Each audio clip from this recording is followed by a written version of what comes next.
കൊച്ചി കോർപ്പറേഷനിലെ UDF സ്ഥാനാർത്ഥി പ്രഖ്യാപനത്തിന് പിന്നാലെ തന്നെ ആദ്യ ദിവസം തന്നെ ഇവിടുത്തെ അയ്യപ്പൻകാവിലെ കൗൺസിലറായിട്ട് മത്സരിക്കാൻ ദീപക് ജോയി ഇപ്പോൾ വോട്ടർമാരെ നേരിൽ കണ്ട വോട്ടഭ്യർത്ഥിക്കുകയാണ്.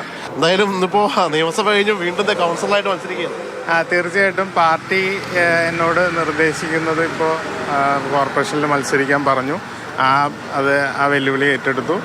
തീർച്ചയായിട്ടും നമുക്ക് വിജയപ്രതീക്ഷ ഉള്ള മണ്ഡലമാണ്. സുനിശ്ചിതമായ വിജയം ഉണ്ടാകും.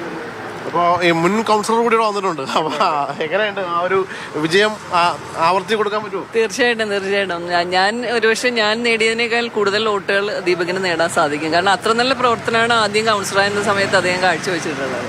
നിരവധി പേർ ഉണ്ട് എങ്കിൽ പോലും ആദ്യഘട്ടത്തിൽ ദീപക്കാന്ന് പറഞ്ഞു ഫസ്റ്റ് വോട്ട് ചോദിച്ചിറങ്ങിയത്. ആദ്യഘട്ട സ്ഥാനാർത്ഥി പ്രഖ്യാപനം ഇന്നലെ 3 മണിക്കാണ് നടന്നത്. അപ്പോൾ അതിനുശേഷം ഇന്ന് രാവിലെ തന്നെ വോട്ടർമാരെ കാണാൻ ഇറങ്ങി. പ്രാരംഭം എന്നുള്ള നിലയിൽ വീട് കയറിയുള്ള വോട്ടർ പ്രചരണമാണ് നടത്തുന്നത്. ഇപ്പോൾ സ്വാഭാവികമായിട്ട് ഇവിടെയുള്ള ആളുകളെയൊക്കെ പരിചയപ്പെടേണ്ട ആവശ്യമില്ല, എല്ലാവർക്കും പരിചയമാണ്.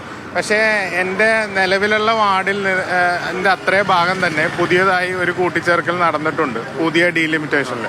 അപ്പോൾ കുറച്ചധികം ഭാഗം പുതിയതായി വന്നു ചേർന്നിട്ടുണ്ട് ഈ ഡിവിഷനിൽ.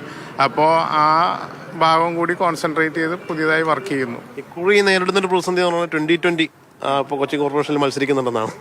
അതൊന്നും അത്ര വലിയ ഇതാകുമെന്ന് തോന്നുന്നില്ല. നമുക്ക് നല്ല വിജയം നേടാൻ സാധിക്കും. കൊച്ചി കോർപ്പറേഷനിൽ ഒരു ആദ്യ എഡ്ജ് UDF എടുക്കാൻ കഴിഞ്ഞിട്ടുണ്ട്. കാരണം ആദ്യമേ അവർ ആ സ്ഥാനാർത്ഥിയെ പ്രഖ്യാപിച്ചു. ആദ്യഘട്ട സ്ഥാനാർത്ഥി പ്രഖ്യാപനം ഇപ്പോൾ പൂർത്തിയായിരിക്കുന്നു. ഇന്നാണ് ഇനി LDFന്റെ ആ സ്ഥാനാർത്ഥിയെ പ്രഖ്യാപിക്കുക. രാവിലെ 11 മണിയോടുകൂടിയാണ് LDF സ്ഥാനാർത്ഥിയെ പ്രഖ്യാപിക്കുക. തൊട്ട് പിന്നാലെ തന്നെ NDA സ്ഥാനാർത്ഥിയെയും ഉടൻ തന്നെ പ്രഖ്യാപിക്കും. ജോയിസിയാറിനൊപ്പം ശ്യാമപ്രസാദ് ഉത്തമൻ, മാതൃഭൂമി ന്യൂസ്, കൊച്ചി.